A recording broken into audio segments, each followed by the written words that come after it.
Hello children, let me welcome you to the virtual class of the Brihan Mumbai Mahanagar Palika. My name is Shraddha teacher. Children, we are in the middle of this COVID-19 pandemic and because of that we are not able to go to school, but that doesn't mean we are going to stop learning. So we are going to do many lessons which are very interesting from your textbook through the virtual class here. So let us do a lesson in English today. So come on children, let's do a lesson in standard 7th English, and the name of the lesson is lesson number 4.1, Under the Greenwood Tree. Now this is the first lesson in unit 4 in your English textbooks. So if you have your English textbooks with you, please open it and come to this particular page. Now children, this is actually a poem which is part of a bigger story. Now there is a book or a story called As You Like It. It was a story written by William Shakespeare. Now this particular poem that we are going to learn now is a song from this book by William Shakespeare. So who's the person who's written this poem in a way? It is William Shakespeare. So let us talk a little bit more about this person, William Shakespeare. So he was an English playwright, poet, and actor also. He is regarded as the greatest writer in the English language, and he is also called as the world's greatest dramatist. He is often called as England's national poet and the Bard of Avon. He was called as the Bard of Avon because he was born in this place called Avon in English. So he was not only a person who used to write poetry, he used to also write plays, and he used to act in these plays as well.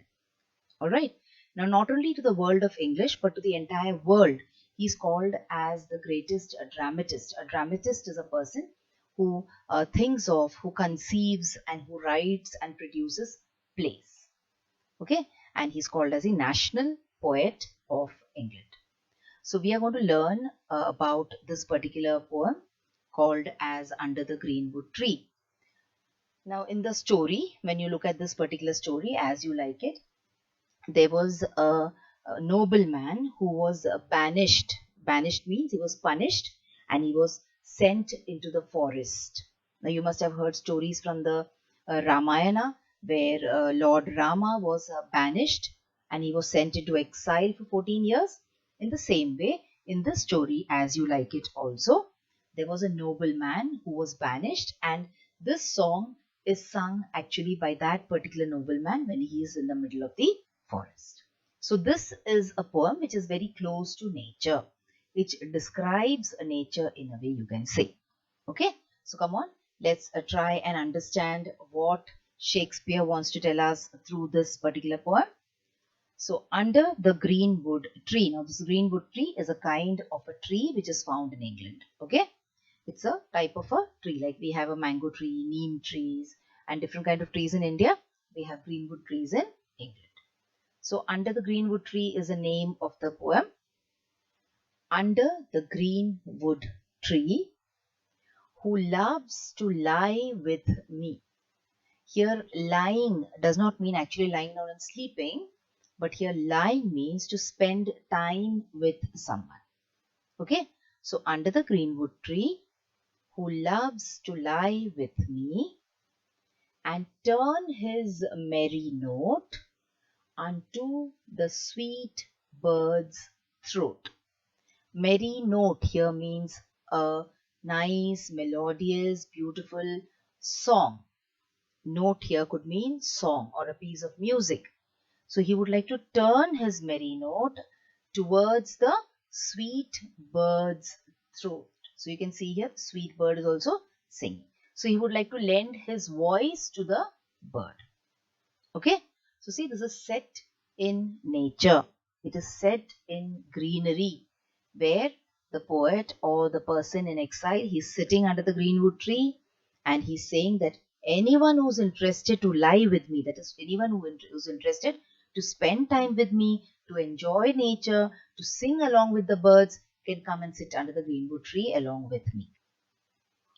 Come hither, come hither, come hither. So he's calling any friend of his who's interested in spending some time amidst nature under the greenwood tree, singing songs and lending their voice also to the music of the birds. He's calling him. Okay, he's saying, come hither. Hither means here. Come hither, come hither, come hither. Now, see, you will see certain words over here. For example, hither. Now, you might not have seen these kind of words being used in today's times. So, these are words which are called as archaic words. Okay, these words were used once upon a time by these poets and writers, but in today's English, you will see that all this is missing. Somewhere along the line, this has been missing. Here shall he see. Here means where? In the forest, under the greenwood tree, in the middle of nature. Here shall he see no enemy but winter and rough weather. Here he's saying once you come into the forest, you will see that there is no enemy, there is no person who wants to do harm to you. Now, when you are in a city, when you're in the middle of a lot of people, you will see that people make enemies also, and then they try to harm someone else, and they have certain, you can say, intentions which might not be very good. All right. He's saying if you want to get away from all these things, if you want to get away from all these negative things in your life, then come hither, come hither, come hither. Come and stay here with me in the forest and under these trees. Okay, because here he's saying there will be no enemy, but the only enemies will be the nature around us. Okay, now when can nature become your enemy? When the conditions in nature are not good or comfortable for us. For example, when it is winter. Now remember children, here in India, we have not seen winters which are very bad. Okay, we feel cold in winter and we use sweaters, especially we live in the state of Maharashtra. So here you will see that winters are not very severe. Yes, if you do go to the states which are close to the Himalayas, that if you go to states like Uttarakhand, or if you go to certain parts of Uttar Pradesh, if you go to Himachal Pradesh, okay, in those places, Jammu and Kashmir, you will see that yes, winter is very bad. But we people who live in Maharashtra, we are lucky that we do not have severe winters. Now, how can winter become your enemy, children? During winter, the temperature becomes so low that everywhere around you, you will see that there is ice. And just imagine how will you live then? It becomes very cold. People even die because of the cold. All right. They get frostbite and they die. Even animals die. Roads are closed because of this ice. So winter. So winter can be your enemy. Now who's winter? Winter, is it a person? No. It is a natural thing. It is a class season. All right. And it is natural. That means it is coming from nature. So they see saying that there will be no other enemy. No human being will be your enemy here. But only the winter can be your enemy. And rough weather. Yes, rough weather we have seen here in the place where we live. Sometimes we have very heavy rains, isn't it? And sometimes we have this storm kind of thing also, where there is a strong wind blowing, and then sometimes it causes damage to our house, to our property. So rough weather, yes. But winter, bad winter, no. But even then, what can be your enemy there in the forest? It could be winter and rough weather, but never human beings. Okay, so he's saying that way, relatively, you are safe when you are inside the forest, sitting under the greenwood tree. But in certain seasons, the weather is very pleasant and you will see that you will have a lot of fun also. For example, look at this picture here. What do you think? Which month is it? You will see the name of the month written there if you see carefully. See, the bird is sitting on an N and you have a U-N-E over there. And then you have the J in the form of the trunk of the tree. So it is a month of June where there is neither winter nor rough weather and the climate is beautiful and the climate is enjoyable. Okay, so you have such times also inside the forest. Then the poet says, who doth ambition shun? Doth here means does. Ambition. Now we have a lot of ambitions in life. Now if I tell you tomorrow that you can go and stay in the jungle from tomorrow onwards. What will you say? You will say, teacher, but then I have to study. I have to attend these online classes. Okay. And now you will say, next year I have my scholarship exams. I will have to start preparing for that. So how will I go and stay in the jungle? So see, you have so many ambitions in life. Shunning means to let go of these ambitions, to give up these ambitions. So if you want to go and stay in the forest, you will have to give up all these ambitions. Okay. So who doth ambition shun and loves to live in the sun. Now here again you will see, and loves to live the the N is not there in the in. Okay. So you will say, is the spelling wrong? No, you can't say that here. Why? Because these are all called as poetic liberties. That is, these are liberties that a poet can take for his artistic development, or for artistic beauty. If you and I write I in the paper instead of IN, your teacher will give you a wrong there. Okay. So who doth ambition shun and loves to live in the sun? So who wants to give up his ambition and come and live here with me under the beautiful sun? Seeking the food he eats and pleased with what he gets. Seeking the food he eats means you have to hunt for your food. Alright, just imagine a life in the jungle. Do you have supermarkets there? Do you have grocery stores over there? Nothing. Can you order food on Swiggy? Or can you order food on Zomato? No. Can you go and sit and eat in a restaurant? No. So there is nothing which is ready-made for you. You have to seek your food. If you are hungry, if you want to eat, you have to go out and search for the food. So you have to either, if you want to eat vegetarian food, then you have to dig up some roots. You have to climb a few trees and break some berries and fruits. If it is non-vegetarian food that you want to eat, then you will have to hunt for it. Okay, you will have to work hard for it. So he's saying, who doth ambition shun and loves to live in the sun, seeking the food he eats and pleased with what he gets.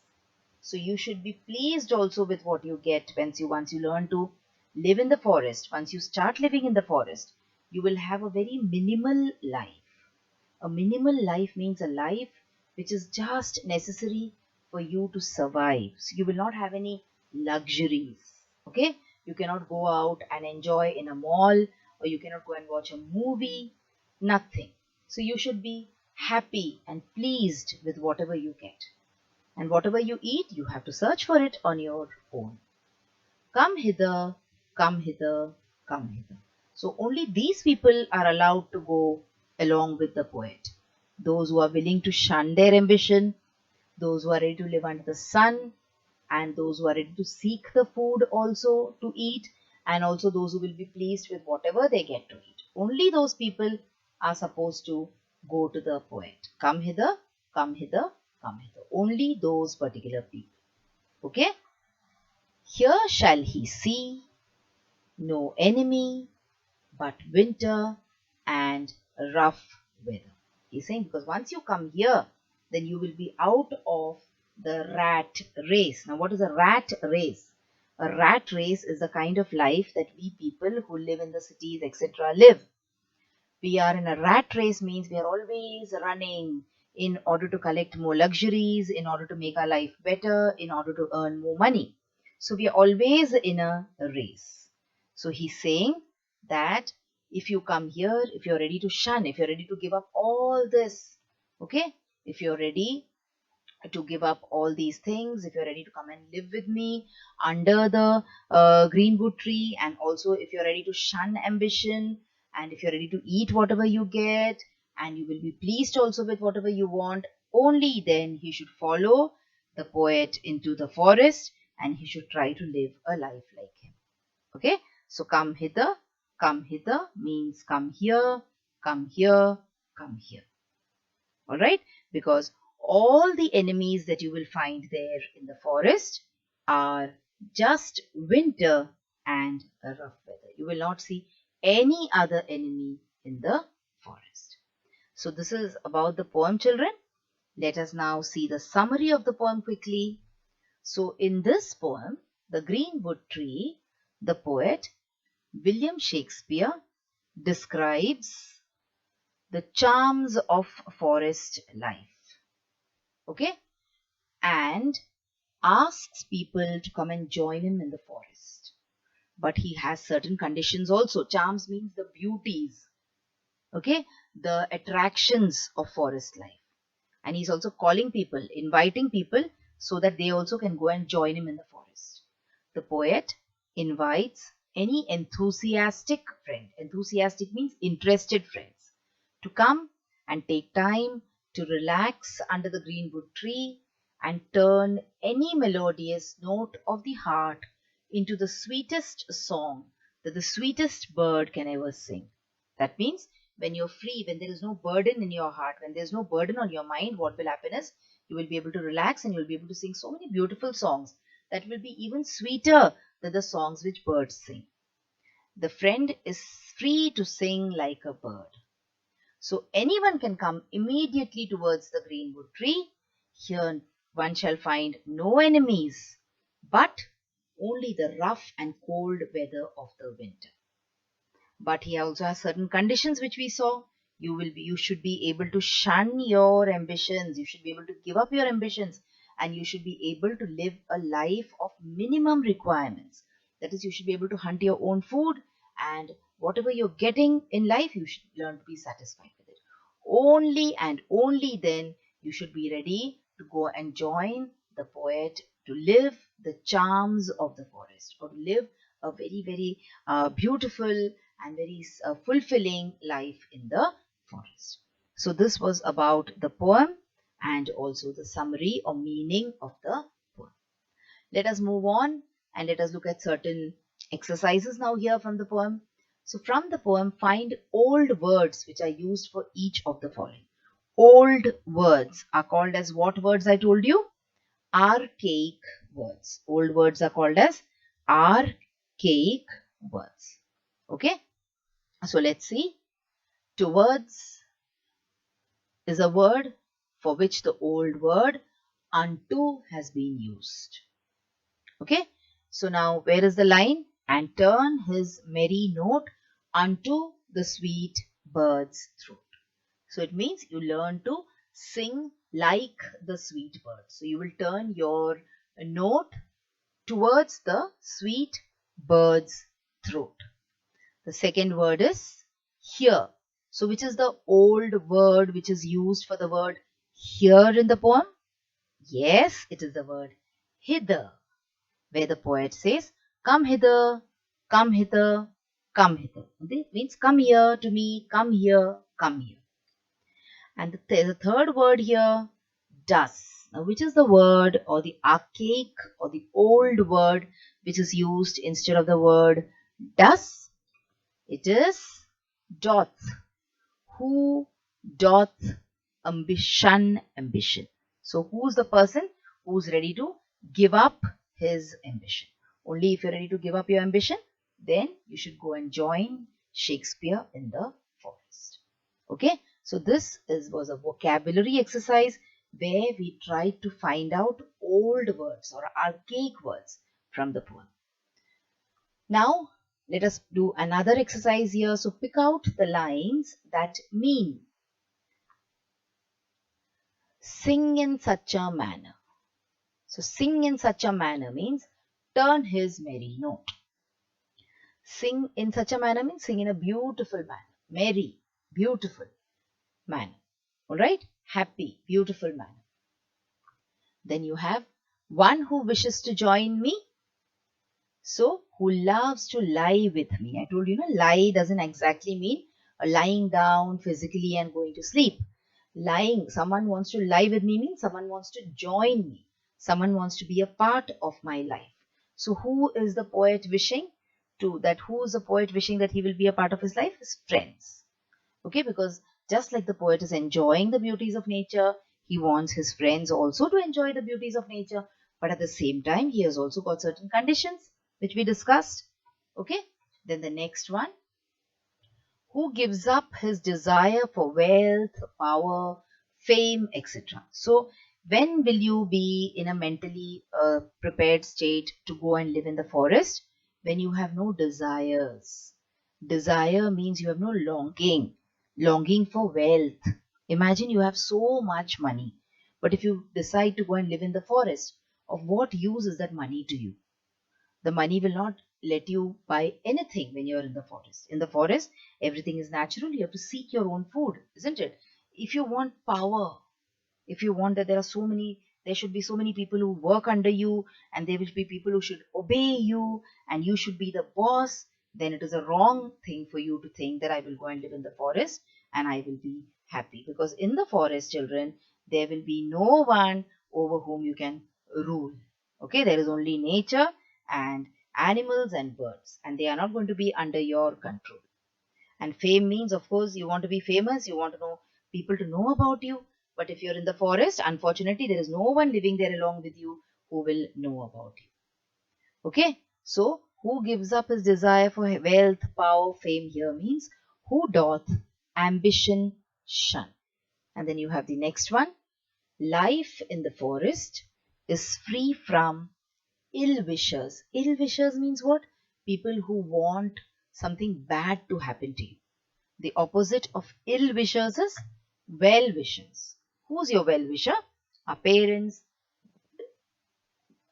our siblings, our brothers and sisters, our friends, our teachers, okay, our relatives. All these people are our well wishers. So there could be some people who might not wish well for us. So they are called as our ill wishers. But who are the ill wishers in the forest? The forest is free from all these ill wishers. Then who are the only ill wishers? Winter and rough weather. Okay. So this is one more way in which we have revised the poem once again by picking out the lines which mean these sentences. Now the next one. Happy to eat whatever he can get. So, seeking the food he eats and pleased with what he gets. Happy to eat whatever he can get means, suppose today you're able to find 4 fruits or 4 berries, you eat those and you should be happy. You should not say, oh, today I wanted to eat a burger, or today I wanted to eat some biryani, today I wanted to eat a few puran polis, but see, so sad, I've got just these 2-3 berries to eat. If that is your state of mind, then you should never go and live in the forest. Okay, so this was about picking up certain lines. Now, in this lesson, they have given us a chance to become poets. Okay, but then I'm going to solve half of them, half of the poetry I'm going to complete, and the remaining half you will have to become the poet. So be a poet. What do poets do? They write poems. So come on, let us also try and complete this poem. But remember, try to complete the following poem with words that rhyme with each other. So you have to think about rhyming words here. So what are rhyming words, children? Jump and pump are rhyming words. Okay? And then there are so many other rhyming. Whenever you read poems, you will always come across these rhyming words. Sit, hit are rhyming words. They have the same sound towards the end. Okay? So come on. Read this once and think about which words can fit into these blanks so that the poem becomes a rhyming poem. So I'm going to do half of it for you, and the remaining half I will expect that you will do it. Okay? I'd love to live a life that's dash. Relax under a shady dash. Now the shady dash starts with a T. Now what can be shady? Shady means something which gives you a lot of shade. So it could be tree. A tree is shady. So the second word is tree. So you need a word in the first line that matches with the tree. So what will I write here? See, I'd love to live a life that's free. Relax under a shady tree. Are they rhyming now? Yes. So you have to think and decide how you will write rhyming words. Okay, let's see the next 2 lines. And fall into a dreamy dash with no strict hours, forced to there is a K and a big dash. Now look at the word, third line now, and fall into a dreamy. So when do you go into a dream? When you are sleeping, isn't it? So, and fall into a dreamy, naturally the word will be starting with an S and ending with a P, they are saying. So it is sleep. So, and fall into a dreamy sleep. Now you want a word which rhymes with sleep, but it starts with a K. So let's see what I have written. With no strict hours forced to keep. So see how our poem is rhyming. I'd love to live a life that's free, relax under a shady tree, and fall into a dreamy sleep with no strict hours forced to keep. Beautiful rhyme, isn't it? Come on, let's move on and try to put the other 4 lines also into rhyme now. And sing aloud a merry dash. Untrodden paths as I walk, and a dash, and there is a G at the end. That means the line which is the 5th line should also have a sound which goes with G at the end. So sing along a merry. So when you sing, what do you sing? Yes, you sing a song.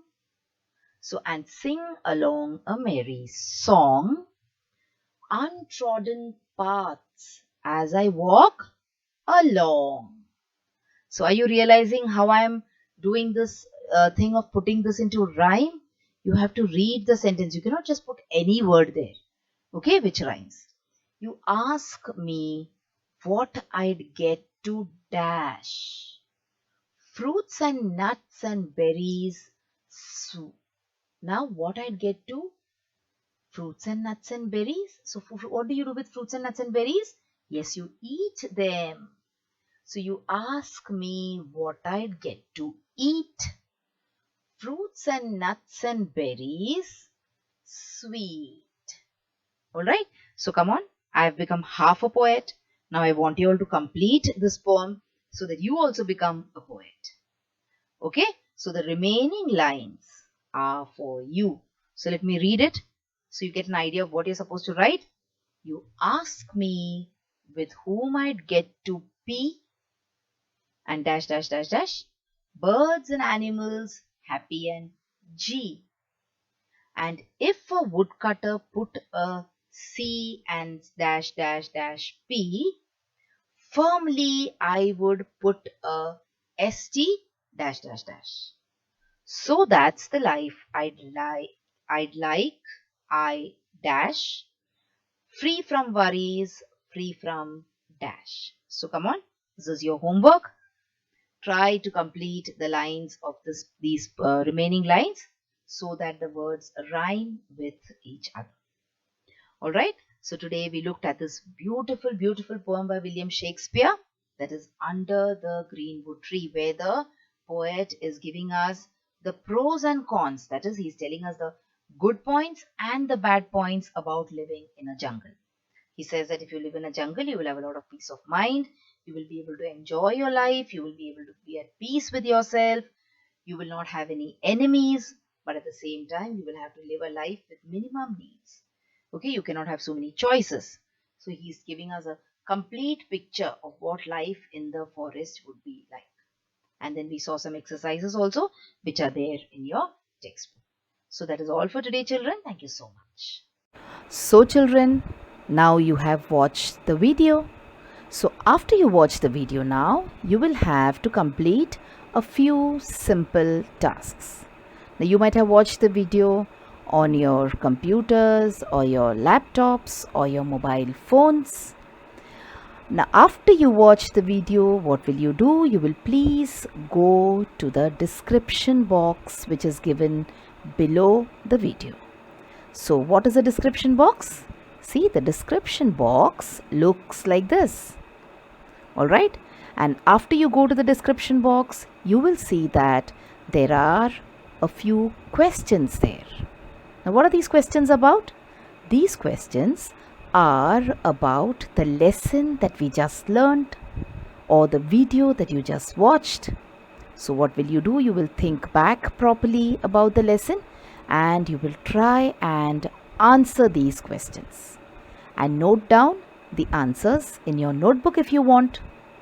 Okay? After that, we have another task waiting. You will also click on the link which you will find in the description box to fill up the Google form. So now what is the Google form, children? It is nothing but a simple form. There are a few simple questions there about the video which you just saw and also about yourself. So these are the tasks now that you will have to complete after you watch each video.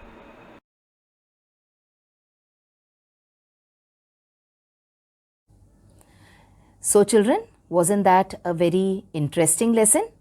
I'm sure you learnt a lot of new things in this lesson. If you have liked this video, please hit the like button and also subscribe to my video so that you will get to see all the videos which I keep posting regularly.